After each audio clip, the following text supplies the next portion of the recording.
सागर जी भोपाल से। राधे राधे। राधे राधे महाराज जी। महाराज जी आपके चरणों में कोटि कोटि प्रणाम। हे गुरुदेव, मैं भगवान से मन चाहा वरदान प्राप्त करना चाहता हूं। मैं ऐसी कौन सी तपस्या साधना करूं जिससे भगवान स्वयं वर देने के लिए प्रकट हो जाएं?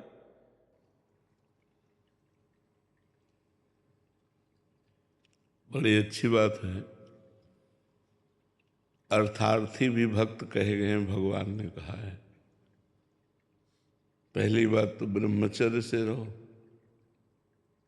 दूसरी बात पवित्र आहार करो, वो भी अल्पाहार जिससे प्राण पोषण हो जाए, और निरंतर नाम जप करो, जो चाहोगे हो जाएगा। किसी की निंदा न करो, किसी की निंदा मत सुनो, अल्पाहार करो और ब्रह्मचर्य से रहो और निरंतर नाम जप करो। करके देखो, जो चाहोगे प्राप्त हो जाएगा। लेकिन खिलवाड़ नहीं कर पाना, कर लो। भगवान को साक्षात्कार करना खिलवाड़ नहीं, करके दिखाओ। ब्रह्मचर्य किसी भी तरह से खंडित नहीं होना चाहिए, वाणी में मौन, किसी की निंदा स्तुति नहीं होनी चाहिए, निरंतर नाम जप और अल्पाहार। भगवान की शरण में होके करो। मनुष्य शरीर मिला है, बहुत अच्छी बात है, बहुत अच्छी बात है, लगो ऐसा, ठीक है। निरंतर नाम जप करो, अल्पाहार करो, संयम से रहो, तब आप आगे बढ़ पाओगे परमात्मा। कितने दिन लगेंगे? जब तक भगवान न प्रकट हो। वो तो तुम्हारे पहले पाप नष्ट होंगे, हृदय पवित्र होगा। आप कितने जन्मों का कितना पाप का हिसाब है, वो तो जपते रहो। जब तुम्हारा पाप नष्ट हो जाएगा तब प्रकाशित हो जाएंगे भगवान। जब तक भगवान न प्रकट हो तब तक करते रहो, निरंतर नाम जप करते रहो। जन्म जन्म मुनि यतन करा ही तुम्हें, तो एक ही जन्म की बात है। तो जन्म जन्म मुनि लोग यतन करते हैं, तब उस परमात्मा तत्व को प्राप्त कर पाते हैं। करो ऐसा, ठीक है। महाराज जी इन्होंने लिखा मन चाहा वरदान, तो मन ही मर गया तब तो फिर मन ही मर गया तो नहीं, जैसे ध्रुव जी ने अटल पदवी की चाह की तो भगवान ने अटल पदवी दी, उनको अटल पदवी दी। तो अगर चाह करके चलोगे तो भगवान चाह पूरी, वो चाह तुम्हारी बनी रहेगी जब तक भगवान, जब भगवान मिलेंगे तब वो चाह नष्ट हो जाएगी, तो भगवान उसे पूरी कर देंगे नष्ट होने पर भी। हाँ, पूरी कर देंगे।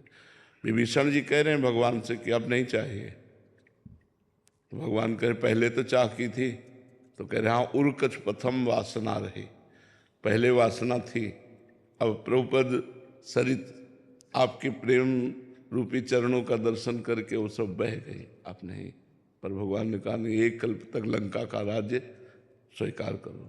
ये जो चाह करोगे, हर इच्छा कछु दुर्लभ नहीं, भगवान की कृपा प्रसाद से सब पूर्ण हो जाएगा।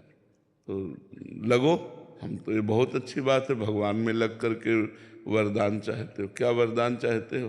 महाराज जी वो चक्रवर्ती राजा बन। अब खैर चक्रवर्ती तो नहीं रह गया है, चक्रवर्ती रह ही नहीं गया है। चक्रवर्ती का मतलब होता है जहाँ से सूर्य उदय होता है जहाँ तक अंत होता है। अब तो कलयुग में चक्रवर्ती रह ही नहीं गया है, अब तो जो सतयुग आएगा उसमें बन जाए। हाँ, तपस्या करो, अगर भगवान चाहेंगे तो अन्य युगों में कभी ऐसा। कलयुग में तो चक्रवर्ती सम्राट पद का धीरे से काम खत्म हो चुका है। अब तो अलग अलग देश के राजा हैं, अलग अलग देश के प्राइम मिनिस्टर हैं, तब तो ऐसा। अगर भगवान ही को प्राप्त कर लो तो कौन सब, फिर तो अनंत ब्रह्मांडों के स्वामी के दास हो गए, तो सब कुछ तुम्हारा ही है। छोटी चक्रवर्ती सम्राट पद बहुत छोटा है। देवराज इंद्र का पद, ब्रह्मा का पद भी जिस पद के आगे छोटा है वो है हरिदासत्व।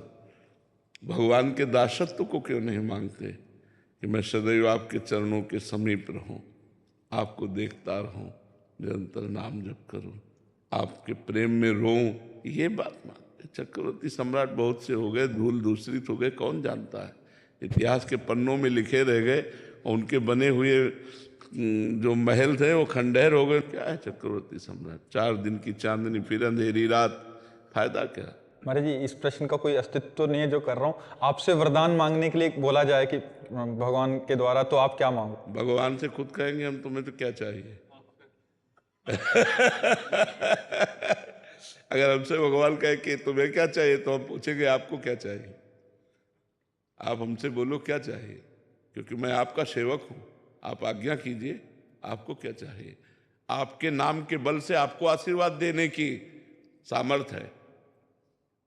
आपके नाम के बल से आपको आशीर्वाद देने की सामर्थ है। ब्रह्म राम ते नाम बड़ वरदायक वरदान। अब कुछ नहीं चाहिए।